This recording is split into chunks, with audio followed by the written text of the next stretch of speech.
Well, welcome back, everyone. We have got Cathy Landtroop here with us from Fermi America, and that's something we've heard a lot about here in the past, year to several months here in Amarillo. Yeah. And so, first off, thank you for coming and visiting with us here this morning. We're glad to have you in studio. And so, tell us just a little bit about who you are at Fermi America, because there's a lot of questions surrounding Fermi America right now, and really what the plan is, right? Absolutely, you've got it. Well, thank you, Sheldon and Allie. Great to be here, and thanks for having us. Fermi America is a private grid, the first of its kind in the world, 11 gigawatts of power. So for some perspective, that's actually 2 times New York City of power that we're about to build here. It's a lot. Yes, that we're actually currently building here. And it's a private grid. We'll talk more about that, I'm sure, later, but explaining that it's not taking power from the public grid.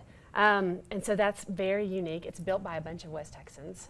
Most all of the founders and leadership are from west of 35.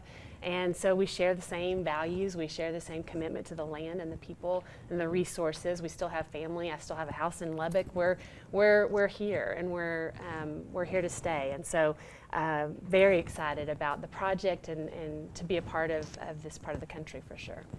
Well, we've talked with our city council most lately in the news, and Amarillo selling water. There's so many things about water, and I think in the Panhandle, and if you living in Lubbock, we are worried about our water. Yes. And Cathy, I think touch on what exactly.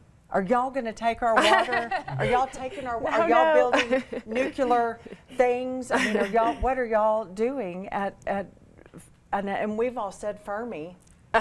Fermi. Hey, we all say nuclear too. So we do. Say, call it whatever you like. We all say what we like around here. We determine the way that things are pronounced in West Texas. Right. Ask W. But people are like, what is happening? Understandable, Please help us. for sure. Understandable. So I think I brought you the big map, the big beautiful map. Yes. But it's a massive project. It's on 5,200 acres.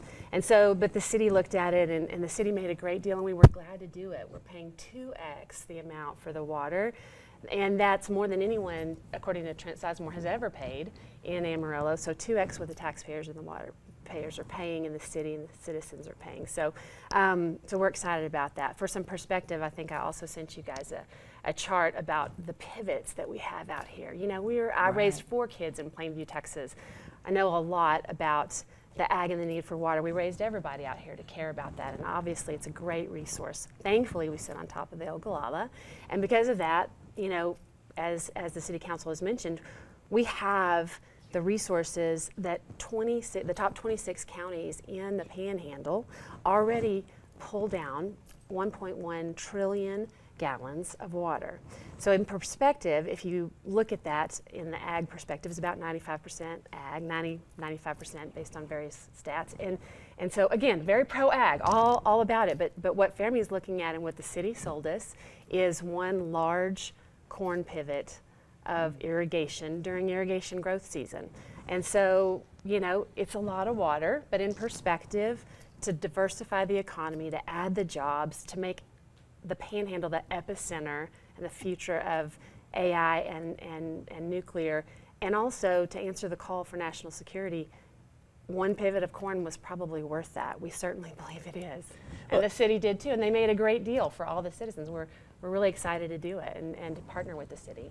Absolutely. So let's talk a little bit here. If we can pull up that map real quick, if we can bring up that footage one more time to kind of talk about what this map is. So you can see right there, you kind of see it in scale. This is going to be along Highway 60, just right there out near Pantex. So just give us a little bit what we're looking at here, because like you said, you're going to need a lot of electricity. You're going to need a lot of water.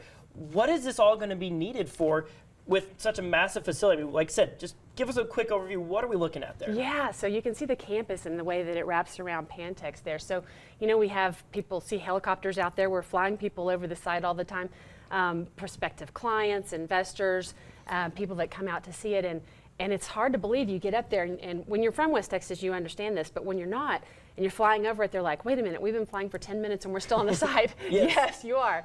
It's very large, but it takes that.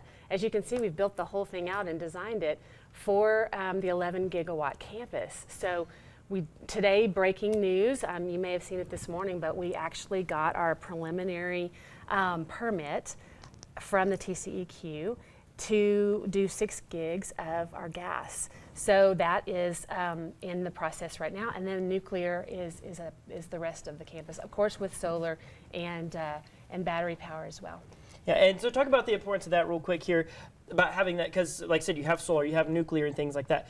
It's clean energy. It's clean Right. energy, natural gas, Yes. absolutely. It's clean energy. We project will be one of the cleanest sites in the nation for sure. So a lot of interesting stuff to talk about here with Fermi America. Is it okay if we take a quick break and then come back, talk about more of the things that we were seeing there, like I said, talking about, the water issues, electricity, and like I said, just the importance of having AI data centers right here in our area. Can we come back and visit with you some more? Gladly, all yours. Okay, perfect. We'll be back here in a little bit. We'll continue our conversation with Cathy and Fermi America here right after this.